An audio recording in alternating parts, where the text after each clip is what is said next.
Vamos a comenzar con una nueva etapa, ya no tanto hablando de estructura, sino vamos a asumir que ya existe una base de datos y vamos a hablar de la recuperación. Para nosotros la recuperación es select, pero como vamos a llevar en este curso también bases de datos NoSQL, lo vamos a mantener como recuperación porque en NoSQL ya no existe el término select, se recupera datos de otra forma. Pero eso en su momento vamos a hacer la comparación. Por ahora, en bases de datos relacionales, mantenemos la idea que conocemos del select. Súper básico, refresco de memoria si quieren, el select básico. Vamos a recordar algunos cuidados que hay que tener con los valores nulo, operaciones, el aliasing, que aunque no crean, he visto que ha dado problemas a algunas personas. A veces lo tomamos muy trivial, que lo conocemos, pero causa confusión. Y el uso del distinct. Cuando hablamos de select, y esto se va a volver a dar con bases de datos NoSQL, se habla de proyección. Cuando hagamos MongoDB, cuando hablemos de proyectar datos, tienen que hacer la analogía, o sea, voy a elegir qué columnas recuperar.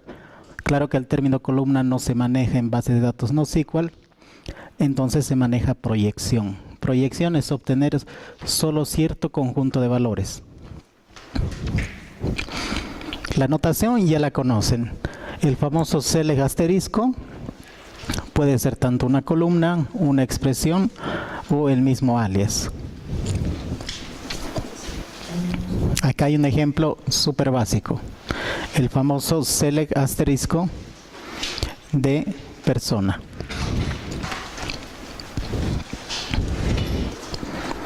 La otra versión, select the first name y last name. Obviamente esto ya lo conocen, pero ¿cuál creen que sea el gran impacto, hablando en bases de datos de producción, de usar el asterisco y las columnas? Rendimiento, obviamente, ¿no es cierto? Ahora, ¿por qué se recomienda y muchas veces han debido leer no uses el select asterisco? La tabla, al momento de que el optimizador de base de datos va a utilizar las columnas de esa tabla, no sabe de entrada qué columnas elegir. Así es que va a hacer un escaneo de la estructura de la tabla y ella misma va a averiguar todas las columnas que posee. Y eso implica un plus en el rendimiento. Sí, es bien trivial. A nosotros es fácil poner un asterisco, pero para el optimizador de base de datos representa un escaneo adicional de la metadata. Es por eso que en scripts de producción difícilmente van a encontrar un select asterisco. Prácticamente es regla y lo primero que revisa un DBA. No se utiliza el asterisco. Sí o sí se tiene que utilizar columnas específicas, justamente para evitar el escaneo adicional de la metadata de la tabla. El optimizador va a leer esta tabla y directamente va a buscar las columnas que tú le estás mostrando. En este caso, first name y last name.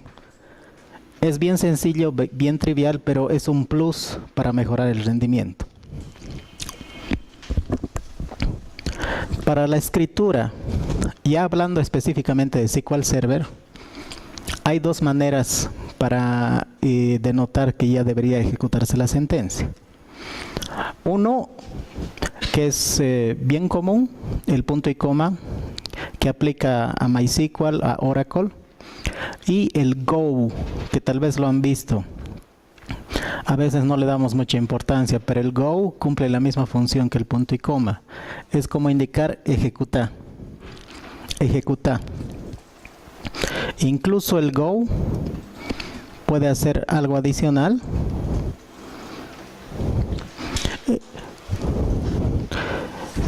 Si yo voy a hacer el print de hola, utiliza el punto coma que indica que ha terminado la sentencia. Es equivalente a hacer el go. Ahora el go te permite hacer esto. Dependiendo de la sentencia, puede iterar de esta forma. No sé si alguna vez lo han visto, es un iterador. Dependiendo del contexto de lo que van a hacer, miren, he manejado un loop con algo tan simple como eso, con el go.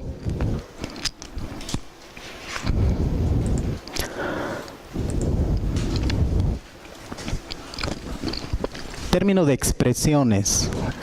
ya tenemos que manejar la terminología. ¿Se acuerdan la sintaxis que les mostraba acá? Puedo usar el asterisco, que no se recomienda, la palabra distinct, que lo vamos a ver más adelante, la columna o nombre de la columna en específico, o la expresión. Ahora, ¿a qué se refiere con la expresión? Es una combinación de operaciones, no es más que eso. ¿A qué me refiero con eso? Si este era mi select, por ejemplo, first name. En este caso estábamos utilizando el AdventureWorks, el esquema person y la tabla person.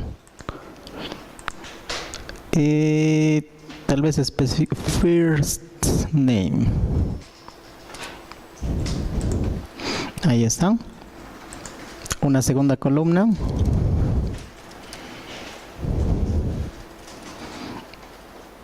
Ahí está. Esas son las columnas en específico. Pero si yo hago una combinación de ambas columnas, que no era más que la concatenación, esto se convierte en lo que llamamos expresión. Todo esto. ¿Por qué? Cuando lo va a ejecutar, primero tiene que evaluar esta combinación, generar el resultado. Y como es una expresión, ya no tiene nombre. Por eso no hay nombre de columna. Tendría que volver a bautizarlo. Una forma podría ser así. Me estoy adelantando los alias, pero es justamente para volver a bautizar el resultado de la expresión. Ahora la expresión no solo es concatenación, pueden ser operaciones aritméticas, como nos decía acá. Suma, resta, multiplicación o división.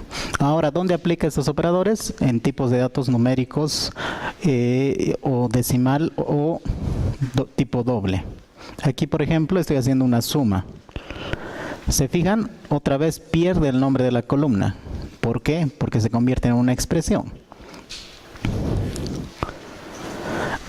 Ahora, en bases de datos había un término que siempre me cuestionaban y me tenían que volver a investigar.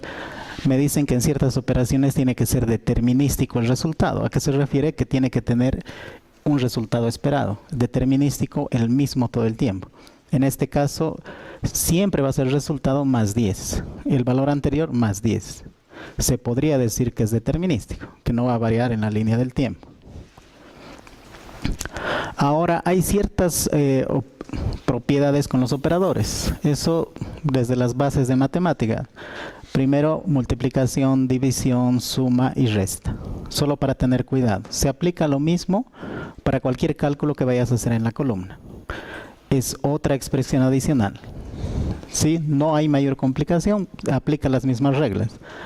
Aquí lo mismo. Primero multiplicación. Hay dos multiplicaciones y luego la suma. Ahora, ¿cómo rompo la regla? Con los paréntesis.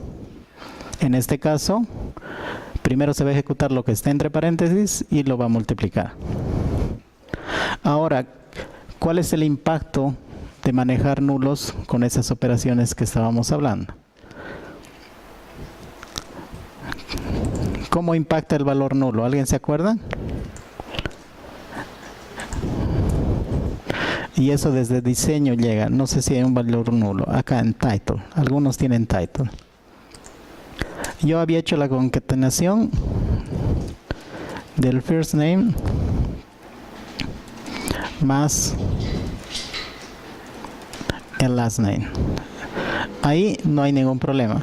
Pero yo quiero incluir title. Title tiene una característica especial. Y vamos a colocarlo adicionalmente en la estructura para saber con qué estamos lidiando. Es la estructura de una tabla que se llama persona. Y hay que acostumbrarnos a filtrar también el esquema. Esta es la tabla. Utilicé first name. First name casualmente no hay nulos. Entonces no voy a tener problemas. Utilizo last name, que tampoco tiene nulos, no voy a tener problemas. Me interesa utilizar title, que es el título de Miss o Mister. ¿Qué problemas me puede causar el hecho de que tenga nulos? Si yo quiero hacer algo por el estilo. Concatenarlo. Un salutation. ¿Por qué la mayoría son nulos y todos tienen first name y last name? El null tiene un impacto en todo el resultado, en toda la expresión, lo anula. Entonces es el primer problema y constantemente tenemos que ir arreglando porque alguien permitió valores nulos y eso provoca estos resultados. ¿Cómo soluciono esto? Si es null, le dicen que le pongo una cadena vacía para que no sea muy confuso. Si es null, lo reemplazo con una cadena vacía y así no pierdo todo el cálculo o la concatenación.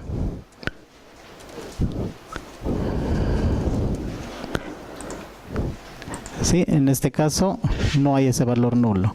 Algunos sí ha podido concatenar el title, el Mr. Gail Erickson, por ejemplo. Es un problema muy común que a veces cuesta darse cuenta. Solo para que lo tomen en consideración. Ahí está. Bueno, este es un ejemplo con Organization Level. El null puede aparecer con valores numéricos, con caracteres, con fechas, donde sea. El mismo tratamiento.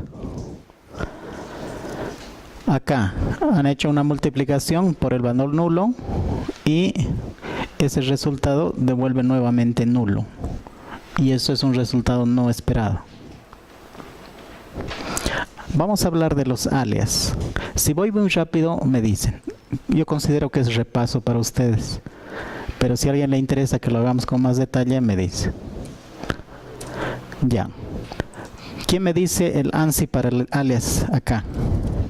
Cuando hablo de ANSI es un SQL válido para MySQL, Oracle, SQL Server, Postgres, DB2. Como AS, ¿no es cierto? Esto es válido en SQL Server también. Ahora, si esto mismo yo lo voy a manejar en aliasing notación SQL Server, me permite hacer esto. Y ambos son válidos. Y van a ver frecuentemente esta notación en script SQL Server. Donde choca, porque es al revés. Se acostumbran a ver el alias al final y en SQL Server el alias va a un inicio más bien. ¿Sí? Van a tener cuidado. ¿Esto? Sí, son soportes del ANSI estándar. Pondremos todas las variaciones para que discutamos. Aquí y el AS. ¿Qué versión más conocen? Hay un par más. ¿Quién me dice? Tienen que conocer todas, porque a veces el trabajo es corregir scripts que están fallando y es difícil identificar.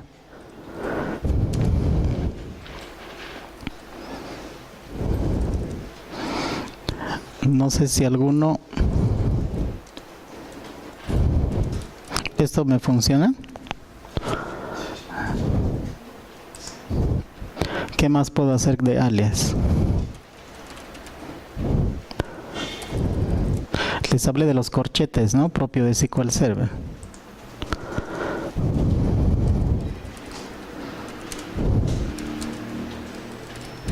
¿Esto me funciona o no me funciona? Y esto a la vez es peligroso, ¿no? Manejar esto, pero se puede. ¿Por qué se puede? La utilidad que por lo menos yo he alcanzado a ver es cuando hacemos migración de datos. En migración de datos nos encontramos con cada valor que la idea es soportar primero y limpiar después. Es decir, poder copiarlo y posteriormente lo limpiamos. Y por ese escenario necesitamos soportar este tipo de alias. ¿Algún alias más que conozcan? Esto puede volverse confuso y es algo sencillo, solo es el alias del nombre. Si se dan cuenta, solo he utilizado una columna, pero tiene varios nombres. Tiene que tener cuidado. Ahí ya es un poco de disciplina de cómo están organizando su información. Entonces vamos a volver a los alias. Ahí está con el as, sin el as, con el igual y con los corchetes. Los corchetes también pueden ir al lado derecho, por si acaso. Concatenación, poco a poco hemos ido viéndolo con el símbolo más. Más adelante vamos a ver funciones. También puedo hacer concatenación con funciones de tipo carácter. ¿Sí? Esto ya lo conocen. Con el carácter literal y comillas simples. No se confundan con las comillas dobles. El repaso. ¿Para qué me sirve esta palabra distinct? ¿En qué escenarios tiene sentido? ¿Eso incluye el valor nulo?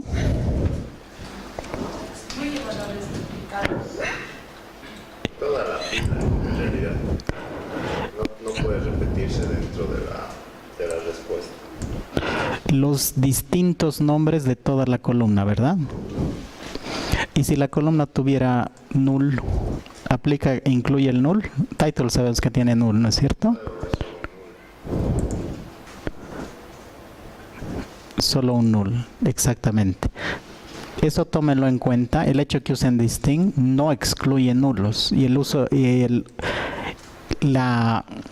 null como tal puede ser peligroso si vas a hacer algún cálculo. Así es que van a tener cuidado cuando utilicen el distinct. Asuman que puede retornarles nulo de igual forma. Hasta aquí, pan comido, ¿no? ¿Cuánto hemos tornado? 5 minutos de refresh. Mi Spanglish lo estoy mezclando. Preguntas antes de que entre la segunda parte. Nada del otro mundo, ¿no? Tal vez un par de detalles que aplican solo a SQL Server. Los que no manejan mucho, tal vez es nuevo. Pero para la mayoría yo espero que no haya problemas. Sí.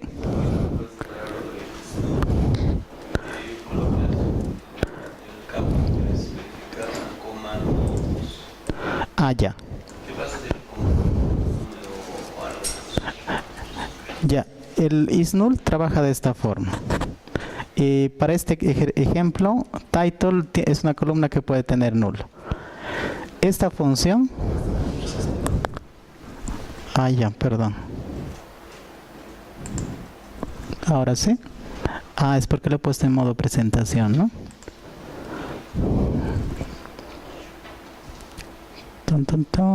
Ahora sí. La ventaja es que este tipo de editor, no sé si se ve la ayuda.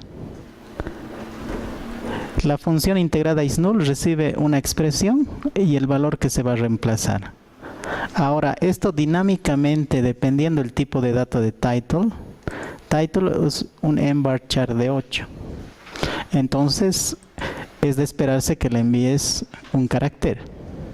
Yo le estoy enviando vacío, o puede enviarle no posee. Ambos son válidos. Lo va a reemplazar. Ahora, no es lo mismo si esto hubiera sido un tipo entero. No sé si hay algún entero en esta tabla. El Business Identity ID, pero no es nulo. Pero cuando tú mandas un entero, es de esperarse que le mandes también un entero de reemplazo. Por el tipo de dato. Hay una cierta dependencia. Así funciona esta función. Y la ayuda siempre está disponible de esta forma. ¿Estamos? Ok. Entonces, volvemos con restricción.